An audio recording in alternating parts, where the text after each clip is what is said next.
નમસ્કાર વિદ્યાર્થી મિત્રો, હું ડાભી ગોવિંદ સર્વોપરી સ્કૂલની યુટ્યુબ ચેનલમાં આપનું હાર્દિક સ્વાગત કરું છું. તો આગળ આપણે અંતર્ગોળ લેન્સ અને બહિર્ગોળ લેન્સ વડે રચાતા પ્રતિબિંબની ચર્ચાઓ કરી છે કે વસ્તુને જો અલગ અલગ સ્થાને અંતર્ગોળ લેન્સ અને બહિર્ગોળ લેન્સની સામે મૂકવામાં આવે છે તો તેના પ્રતિબિંબ છે એ કેવી રીતના રચાય છે, કેવા રચાય છે, ક્યાં રચાય છે, તો એની ચર્ચાઓ આપણે કરી ચૂક્યા છીએ. હવે આપણે વાત કરવાની છે લેન્સની સંજ્ઞા પ્રણાલીની. તો લેન્સની સંજ્ઞા પ્રણાલી કેવી હોય છે? જે રીતના આપણે અરીસા હતા તો અરીસાની સંજ્ઞા પ્રણાલીની જેમ ચર્ચા કરી હતી એવી જ રીતના શું રહેલી હોય છે? લેન્સની પણ સંજ્ઞા પ્રણાલી રહેલી હોય છે. લેન્સની સંજ્ઞા પ્રણાલી અને અરીસાની સંજ્ઞા પ્રણાલી સરખી જ હોય છે, માત્ર થોડોક અમથો જ ફેરફાર તમને એમાં જોવા મળે છે અને જે ફેરફારો તમને જોવા મળતા હોય છે એની આપણે અહીંયા ચર્ચાઓ કરીશું. યાદ રાખજો, અરીસાની અને લેન્સની સંજ્ઞા પ્રણાલીઓ કેવી હોય છે? સમાન જોવા મળતી હોય છે. તો સૌપ્રથમ આપણે લેન્સની સંજ્ઞા પ્રણાલીની વાત કરીશું કે લેન્સની સંજ્ઞા પ્રણાલી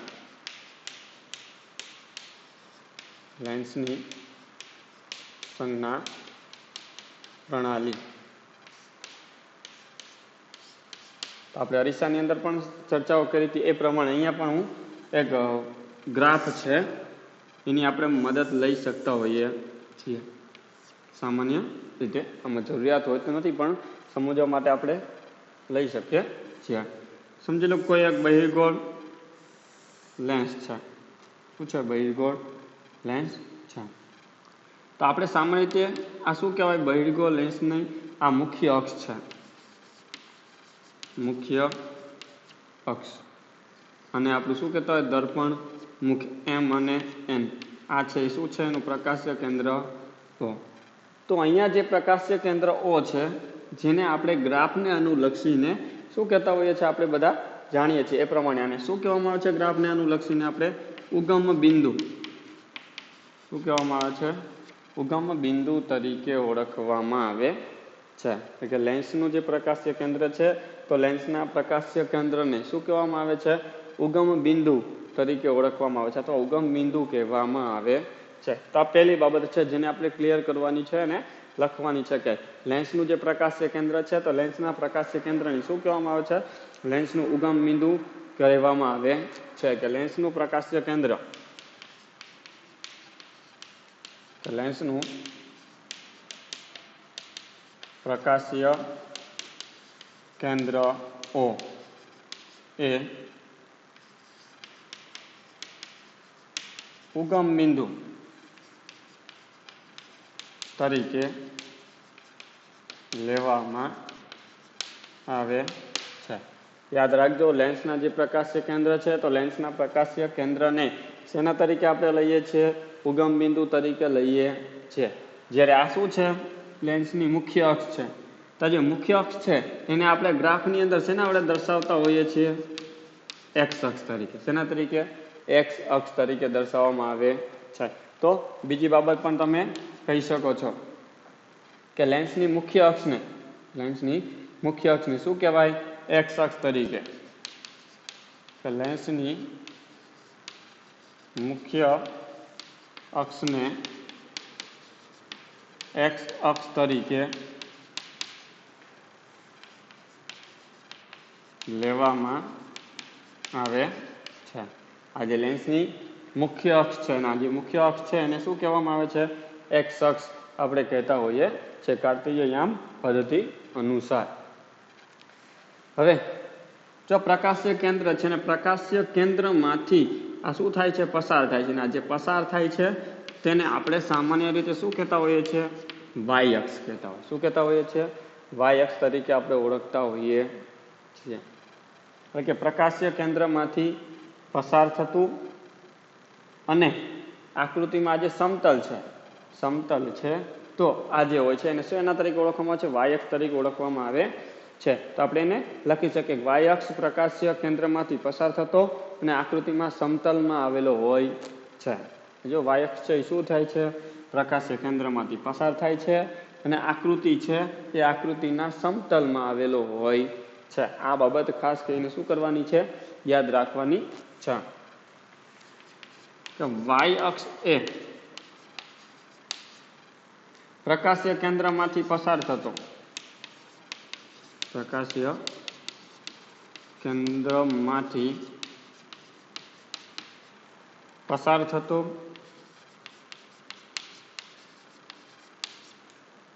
અને આકૃતિમાં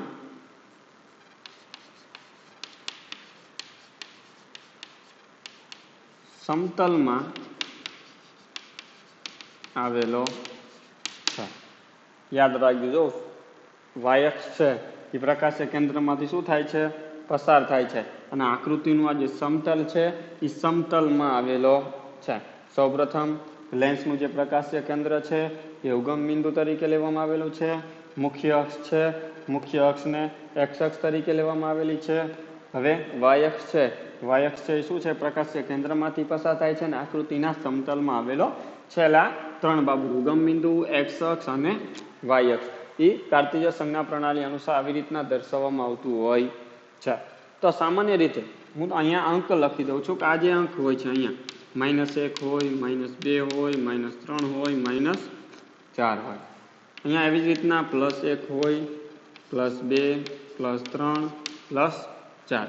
રીતના અહીંયા પણ +1, +2, +3 અને +4 દર્શાવતા હોઈએ છે.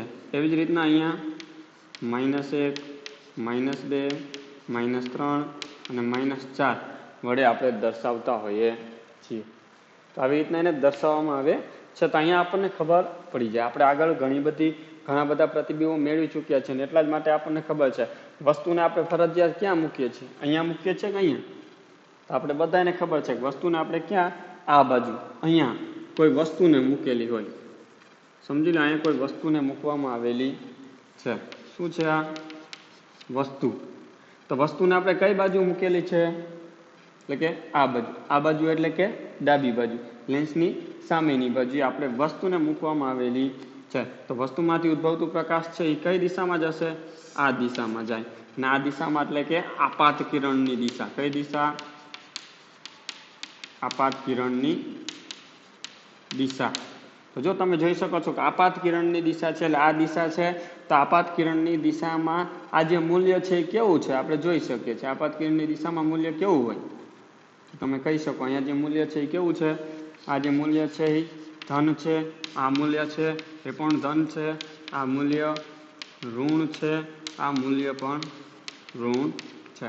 તો આપાત કિરણની દિશામાં જે મૂલ્ય હોય છે એ કેવું હોય? આપાત કિરણની દિશામાં લેવામાં આવતું જે મૂલ્ય હોય છે એ કેવું ગણવામાં આવે છે? ધન. ને આપાત કિરણની વિરુદ્ધ દિશામાં એટલે કે આ દિશામાં હોય.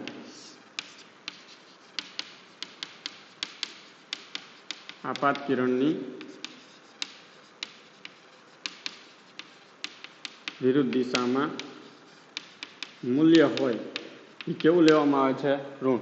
એટલે કે આ બાજુનું જેટલું અંતર હોય એ કેવું લેવામાં આવે છે? ઋણ લેવામાં આવે છે. ફરી વખત આપાત કિરણની દિશાનું જે મૂલ્ય હોય છે એ ધન, આપાત કિરણની વિરુદ્ધ દિશામાં જે મૂલ્ય હોય છે એ ઋણ લેવામાં આવતું હોય છે. આ હતી બીજી બાબત. પહેલી બાબત, વસ્તુને આપણે કઈ બાજુએ મૂકેલી છે? ડાબી બાજુને. વસ્તુને ડાબી બાજુએ મૂકેલી છે એટલા માટે એમાંથી ઉદ્ભવતું જે પ્રકાશનું કિરણ છે એ શું થાય છે? ડાબી બાજુથી આપાત થાય. કઈ બાજુથી? ડાબી બાજુથી આપાત થાય છે. તો પેલો પોઈન્ટ આપણે લખી શકીએ. વસ્તુને હંમેશા લેન્સની ડાબી બાજુ મૂકવામાં આવે છે એટલે કે વસ્તુમાંથી આવતા પ્રકાશના કિરણો લેન્સ પર ડાબી બાજુથી શું થાય છે? આપાત થાય છે. આ પહેલો પોઈન્ટ છે. યાદ રાખજો કે વસ્તુને હંમેશા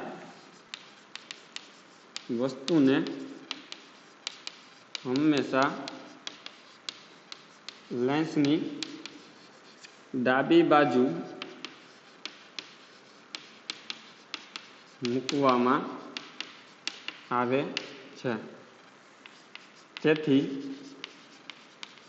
વસ્તુમાંથી આવતા પ્રકાશના કિરણો ડાબી બાજુથી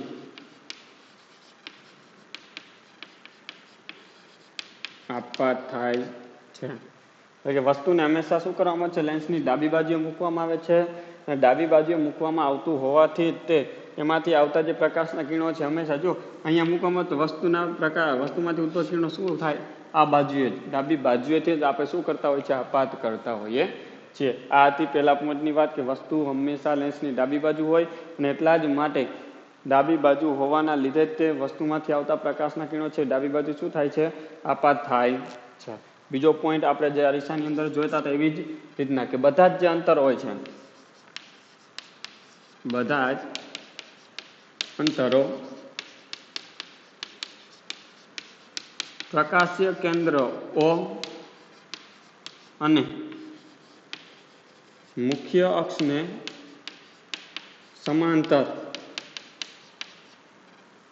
માપવામાં આવે છે. યાદ રાખજો, બધા જ અંતરો છે પ્રકાશીય કેન્દ્ર અને મુખ્ય અક્ષને શું કરવામાં આવે છે, સમાંતર માપવામાં આવે છે. અથવા ત્યાં એમ પણ લખ્યું કે બધા જ અંતરો પ્રકાશીય કેન્દ્રથી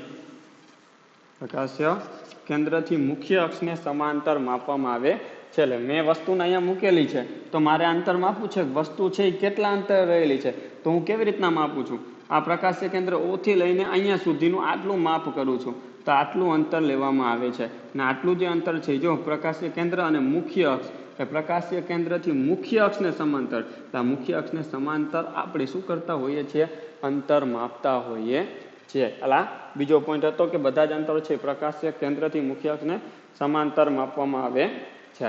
ત્રીજા પોઈન્ટની આપણે આગળ અહીંયા વાત કરી ચૂક્યા છે કે આપાત કિરણની દિશામાં લેવામાં આવતા અંતરો છે એ કેવા ગણવામાં આવે છે, ધન, અને આપાત કિરણની વિરુદ્ધ દિશામાં લેવામાં આવતા જે મૂલ્ય હોય છે એ કેવા ગણવામાં આવે છે, ઋણ ગણવામાં આવે છે. એટલે ત્રીજો પોઈન્ટ કે આપાત કિરણની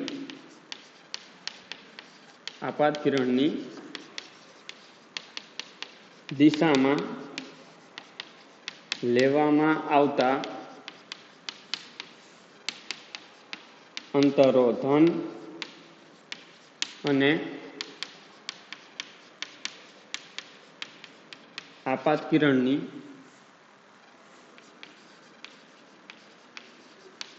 વિરુદ્ધ દિશામાં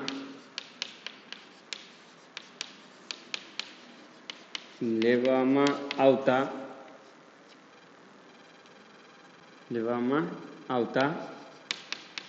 અંતરો ઋણ ગણવામાં આવે છે અથવા લેવામાં આવે છે. કે આપાત કિરણની દિશામાં, જો આ દિશામાં લેવામાં આવતા બધા અંતરો કેવા હોય છે, ધન, આપાત કિરણની વિરુદ્ધ દિશામાં લેવામાં આવતા બધા અંતરો કેવા હોય છે, ઋણ લેવામાં આવતા હોય છે. પડી ખબર? આ હતો ત્રીજો પોઈન્ટ. એવી જ રીતના આવે છે ચોથો પોઈન્ટ. કે ચોથો પોઈન્ટ છે, જો વસ્તુ છે અહીંયા મેં મૂકેલી છે તો વસ્તુ છે એ મુખ્ય અક્ષની કઈ બાજુ છે, ઉપરની બાજુ, અને વસ્તુ છે એ મુખ્ય અક્ષની ઉપરની બાજુ હોવાના લીધે ઉપરની બાજુ જો આપણે જોઈ શકીએ છીએ શું છે, ધન મૂલ્ય. આ શું છે, વસ્તુની ઊંચાઈ છે, વસ્તુની ઊંચાઈ એ જ છે. તો મુખ્ય અક્ષને લંબ રૂપે, જો વસ્તુ છે એ મુખ્ય અક્ષને કેવી છે, લંબ રૂપે, એટલે મુખ્ય અક્ષને લંબ રૂપે ઉપરની જે ઊંચાઈ હોય છે, તો આ ઉપરની ઊંચાઈ છે એ કેવી ગણવામાં આવે છે, ધન ગણવામાં આવે છે. મુખ્ય અક્ષને લંબ રૂપે ઉપરની જે ઊંચાઈ હોય છે એ ધન ગણવામાં આવે છે. હવે સમજી લો કે આ જ વસ્તુ છે ને એનું પ્રતિબિંબ તમને અહીંયા રચાતું જોવા મળે છે. તો જો મુખ્ય અક્ષને લંબ રૂપે તો છે, પરંતુ એ કેવું છે, નીચેની બાજુએ છે, એટલે કે નીચેની ઊંચાઈ છે, ને નીચેની ઊંચાઈ હોવાના લીધે તે કેવી ગણવામાં આવે છે, ઋણ. કારણ કે નીચેની બાજુનું જે મૂલ્ય છે એ કેવું છે, ઋણ છે. એટલા માટે ઉપરનું બાજુનું મૂલ્ય છે એ ધન છે, નીચેની બાજુનું મૂલ્ય ઋણ છે. એટલા માટે કે લેન્સના મુખ્ય અક્ષને લંબ રૂપે ઉપરની તરફ માપેલ ઊંચાઈ. ચોથો પોઈન્ટ કે લેન્સના મુખ્ય અક્ષને લંબ રૂપે, લેન્સના મુખ્ય અક્ષને લંબ રૂપે,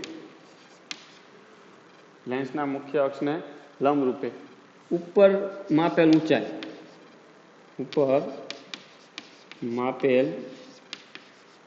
ઊંચાઈ ધન અને નીચે માપેલ ઊંચાઈ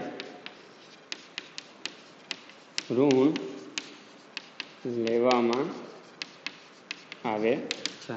યાદ રાખજો, લેન્સના મુખ્ય અક્ષને લંબ રૂપે ઉપર માપેલી ઊંચાઈ ધન, નીચે માપેલી ઊંચાઈ ઋણ લેવામાં આવે છે. કારણ કે બંને ઉપરની બાજુ અને નીચેની બાજુ બંને એકબીજાને કેવા છે? લંબ રૂપે જ છે, એટલે કે મુખ્ય અક્ષને લંબ રૂપે છે, એટલા માટે બંનેની ઉપરની ઊંચાઈને ધન અને નીચેની ઊંચાઈને ઋણ લેવામાં આવે છે. તો આ હતી ઊંચાઈને અનુલક્ષીને વાત અને ચોથા પોઈન્ટની વાત. હવે એક ખાસ કરીને એક બાબત અગત્યની છે, એ યાદ રાખવાની છે, નોંધ કરીને તમારી ટેક્સ્ટબુકની અંદર જ્યાં પણ જગ્યા હોય અથવા કોઈ પણ એવી જગ્યા હોય કે જ્યાં સરળતાથી તમે એને જોઈ શકતા હોય વારંવાર, આ બાબતને ખાસ કરીને યાદ રાખવાની છે કે કાર્ટેશિયન સંજ્ઞા પ્રણાલી અનુસાર બહિર્ગોળ લેન્સ હોય તો બહિર્ગોળ લેન્સની જે કેન્દ્ર લંબાઈ હોય છે એ ધન ગણવામાં આવે છે. આ બાબત ખાસ કરીને યાદ રાખવાની છે, દાખલાની અંદર ખૂબ જ ઉપયોગી બનશે કે બહિર્ગોળ લેન્સની કેન્દ્ર લંબાઈ ધન અને અંતર્ગોળ લેન્સની કેન્દ્ર લંબાઈ ઋણ ગણવામાં આવે છે. આ બાબત આપણને યાદ હોવી જોઈએ. યાદ રાખજો, બહિર્ગોળ લેન્સ હોય તો એની કેન્દ્ર લંબાઈ ધન અને અંતર્ગોળ લેન્સની કેન્દ્ર લંબાઈ કેવી હોય છે? ઋણ હોય છે. કારણ કે આપણે જોઈએ છે, સમજી લો બહિર્ગોળ લેન્સ છે, આ એની મુખ્ય અક્ષ છે, વસ્તુને અહીંયા આપણે મૂકેલી છે, તો આ મુખ્ય અક્ષને સમાંતર આપાત થાય, આપાત થયા બાદ અહીંથી એનું વક્રીભવન થાય છે અને અહીંયા જે રચે શું હોય? F2, એટલે કે એની કેન્દ્ર લંબાઈ. અને કેન્દ્ર લંબાઈ છે, જો તમને શું જોવા મળે છે? લેન્સની આ બાજુ એટલે કે જમણી બાજુ કેવા અંક છે? ધન છે. ને એટલા જ માટે બહિર્ગોળ લેન્સ હોય તો એની કેન્દ્ર લંબાઈ કેવી હોય? ધન. એવી રીતના અંતર્ગોળ લેન્સ હોય, આવી રીતના આ એનું પ્રકાશ્ય કેન્દ્ર હોય. સમજી લો કોઈ વસ્તુ અહીંયા મૂકવામાં આવેલી છે, તો અહીં મુખ્ય અક્ષને સમાંતર આપાત થતું કિરણ અહીંથી આમ વક્રીભવન પામે છે. વક્રીભવનમાં અહીંયા તો કંઈ કેન્દ્રિત થતું નથી, એટલે આને આપણે પાછળની બાજુએ લંબાવતા હોય. અહીંયા જે રચાય છે એ શું હોય? F1. એટલે અહીંથી અહીંયા સુધીનું જે અંતર હોય છે એ શું દર્શાવે? એની કેન્દ્ર લંબાઈ. પણ આ સાઈડના જે અંક હોય છે કાર્ટેશિયન સંજ્ઞા પ્રણાલી અનુસાર એ કેવા હોય છે? ઋણ હોય છે. અને એટલા જ માટે અંતર્ગોળ લેન્સની જે કેન્દ્ર લંબાઈ હોય છે એ કેવી હોય છે? ઋણ હોય છે. એટલે આ બે બાબતોને ખાસ કરીને યાદ રાખવાની છે. આ છે લેન્સની સંજ્ઞા પ્રણાલી. અરીસાની અને લેન્સની સંજ્ઞા પ્રણાલી આમ તો સમાન જ તમને જોવા મળતી હોય છે, અમુક થોડાક ફેરફારો તમને જોવા મળે છે.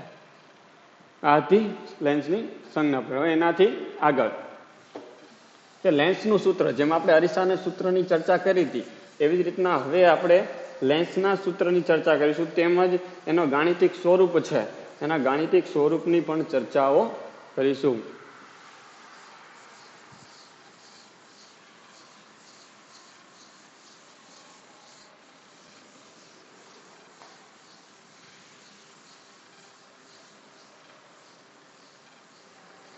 તો તમને પ્રશ્ન પૂછે કે લેન્સનું સૂત્ર એટલે શું?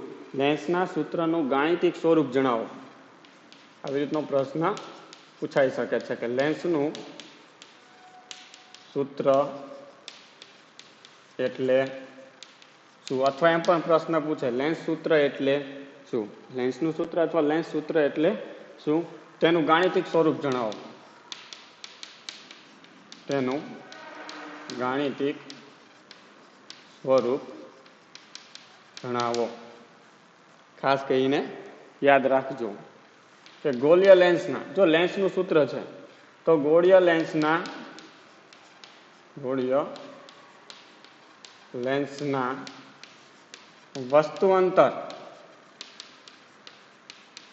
વસ્તુઅંતરને આપણે સામાન્ય રીતે દર્શાવતા હોય યુ વડે. વસ્તુઅંતર યુ, પ્રતિબિંબ અંતર વી અને કેન્દ્ર લંબાઈ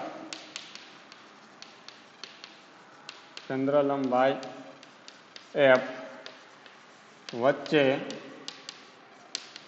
સંબંધ દર્શાવતા સમીકરણને યાદ રાખજો. ફરી વખત કે ગોળીય લેન્સના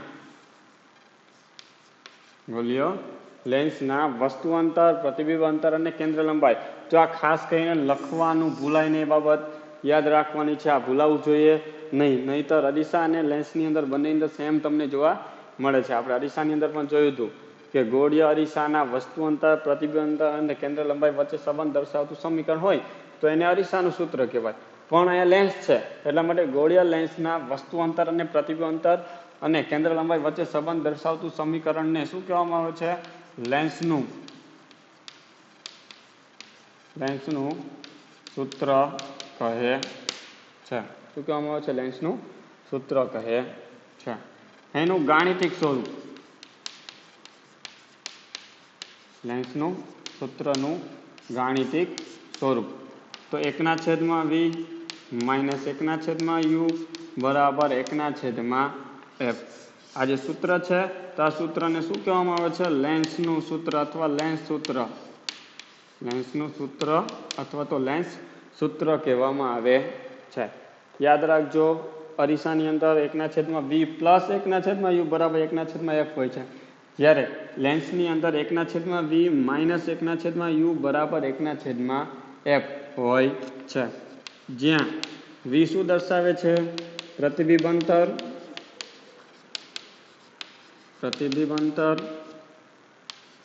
u છે એ વસ્તુ અંતર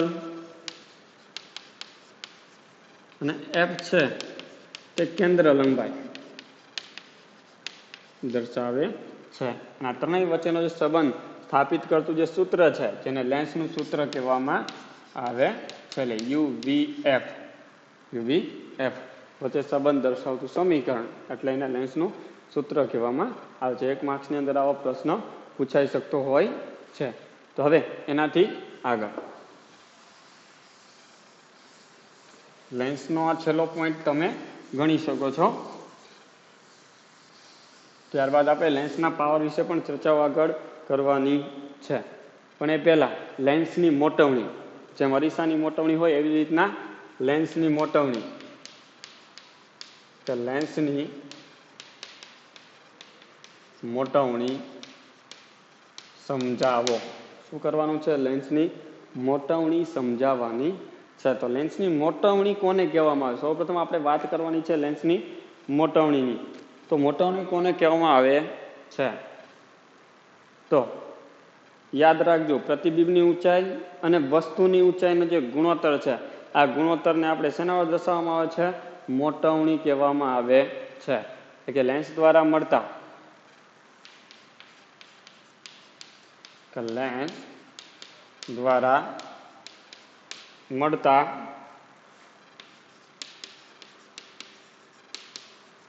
પ્રતિબિંબની ઊંચાઈ અને વસ્તુની ઊંચાઈના ગુણોત્તરને, લેન્સ દ્વારા મળતા પ્રતિબિંબની ઊંચાઈ અને વસ્તુની ઊંચાઈના ગુણોત્તરને લેન્સની મોટવણી કહે છે. લેન્સ દ્વારા મળતા પ્રતિબિંબની ઊંચાઈ અને વસ્તુની ઊંચાઈનો ગુણોત્તરને લેન્સની મોટવણી કહે છે. અને જેને m વડે દર્શાવે. શેના વડે? m વડે, એટલે કે m સંજ્ઞા વડે, સ્મોલ m સંજ્ઞા વડે આપણે દર્શાવતા હોઈએ છીએ. આ હતી મોટવણીની વાત, મોટવણીની વ્યાખ્યાની વાત. એને m વડે દર્શાવવામાં આવે છે. પણ મારે એને સાબિત કરવી છે. કેવી રીતના? શું હોય છે? તો કે જો વસ્તુની ઊંચાઈ h હોય, કે જો વસ્તુની ઊંચાઈ h હોય અને પ્રતિબિંબની ઊંચાઈ h' હોય તો મોટવણી, જો વસ્તુની ઊંચાઈ h અને પ્રતિબિંબની ઊંચાઈ h' હોય તો મોટવણી m બરાબર શું થાય? તો વ્યાખ્યા છે એ પ્રમાણે પ્રતિબિંબની ઊંચાઈ, પ્રતિબિંબની ઊંચાઈ છેદમાં વસ્તુની ઊંચાઈ, પ્રતિબિંબની ઊંચાઈ અને વસ્તુની ઊંચાઈનો ગુણોત્તર, આની ને આનો શું લેવાનો છે? ગુણોત્તર. એટલે કે પ્રતિબિંબની ઊંચાઈ અને વસ્તુની ઊંચાઈ, આ બંનેનો ગુણોત્તર. તો એમ બરાબર પ્રતિબિંબની ઊંચાઈ આપણે કીધી એ પ્રમાણે શું હોય? H dash. વસ્તુની ઊંચાઈ એચ. તો આવું સમીકરણ મને મળે છે. આને હું કહી દઉં છું સમીકરણ નંબર 1. શું કહેવામાં આવે છે આને? સમીકરણ નંબર 1 કહેવામાં આવે છે. પડી ખબર? હવે એવી જ રીતના કે મોટવણી છે એ વસ્તુ અંતર અને પ્રતિબિંબ અંતર એ બંને સાથે પણ શું ધરાવે છે? સંબંધ ધરાવે છે. કે મોટવણી છે એ વસ્તુ અંતર અને પ્રતિબિંબ અંતર પણ સાથે પણ સંબંધ ધરાવે છે. તો એની સાથે સંબંધ ધરાવે છે તો એનું સૂત્ર કેવું મળે એની આપણે વાત કરવી છે. એને આપણે સાબિત પણ કરવાનું છે કે મોટવણી એ વસ્તુ અંતર યુ અને પ્રતિબિંબ અંતર વી સાથે સંબંધ ધરાવે છે. કોની સાથે સંબંધ ધરાવે છે? પ્રતિબિંબ અંતર, વસ્તુ અંતર અને પ્રતિબિંબ અંતર સાથે પણ સંબંધ ધરાવે છે. માટે એમ બરાબર પ્રતિબિંબની ઊંચાઈ અને વસ્તુની ઊંચાઈને આપણે જેવી રીતના દર્શાવીએ છીએ તો એમ બરાબર એને આપણે લખી શકીએ કે વસ્તુ પ્રતિબિંબ અંતર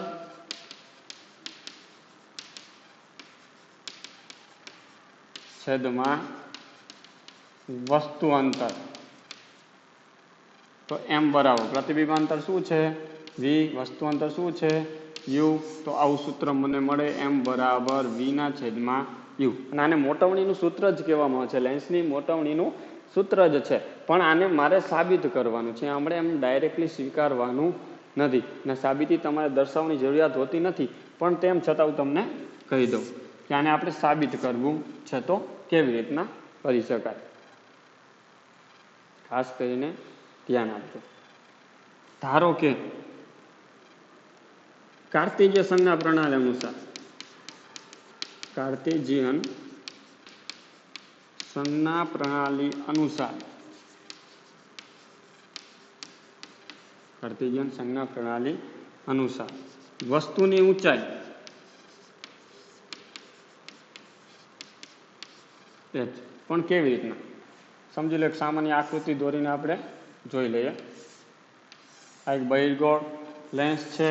આ એની મુખ્ય અક્ષ છે. સમજી લો કોઈ વસ્તુને મેં અહીંયા મૂકેલી છે. કોઈ વસ્તુને આપણે અહીંયા મૂકવામાં આવેલી છે. અહીંથી અહીંયા સુધીનું જે અંતર છે એ f1 છે. અહીંયા 2f1 છે. એનું પ્રકાશ કેન્દ્ર O, m અને n. તો આપણે જાણીએ છીએ કિરણ છે એ શું થાય? મુખ્ય અક્ષને સમાંતર આપવા થતું હોય. જેટલા અંતરે આ હોય એટલા અંતરે શું રહેલું હોય? અહીંયા f2. તો અહીંથી વક્રીભવન પામીને શું થાય? અહીંથી આમ પસાર થતું તમને જોવા મળે છે. અને જે બીજું કિરણ છે એને આપણે શું કરીએ છીએ? એના પ્રકાશીય કેન્દ્રમાંથી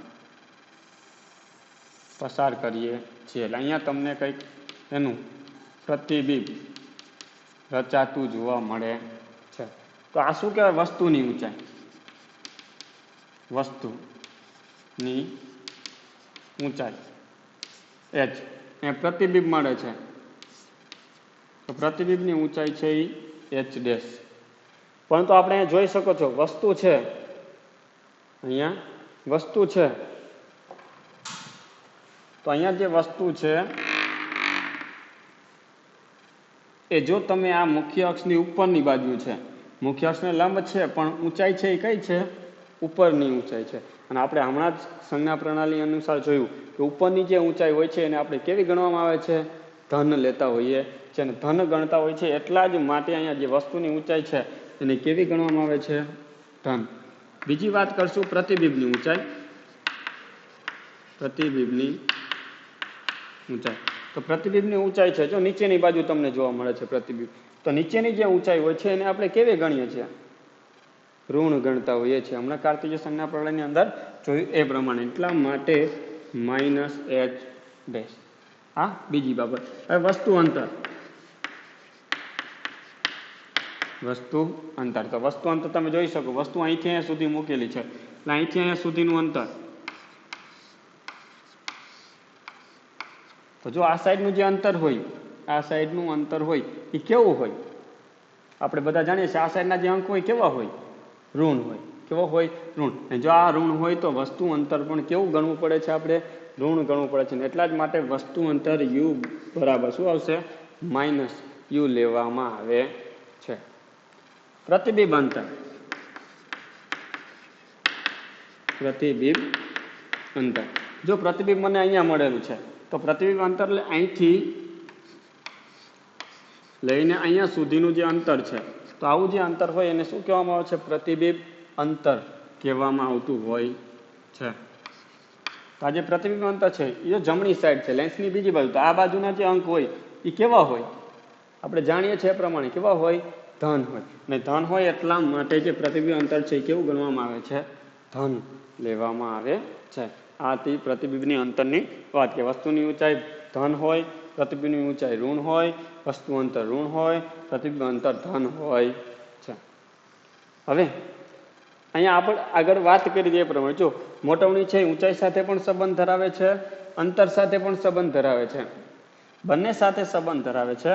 તો સમીકરણ 1 અને સમીકરણ 2 છે એ બંનેને આપણે શું કરવા છે? સરખાવવા છે. પરંતુ એ સરખામણી કરવાની છે પણ કોને અનુલક્ષીને? કાર્ટેશિયન સંજ્ઞા પ્રણાલીને અનુસરીને. સમીકરણ 1 અને 2 ને કાર્ટેશિયન સંજ્ઞા પ્રણાલી અનુસાર સરખાવવામાં આવે છે.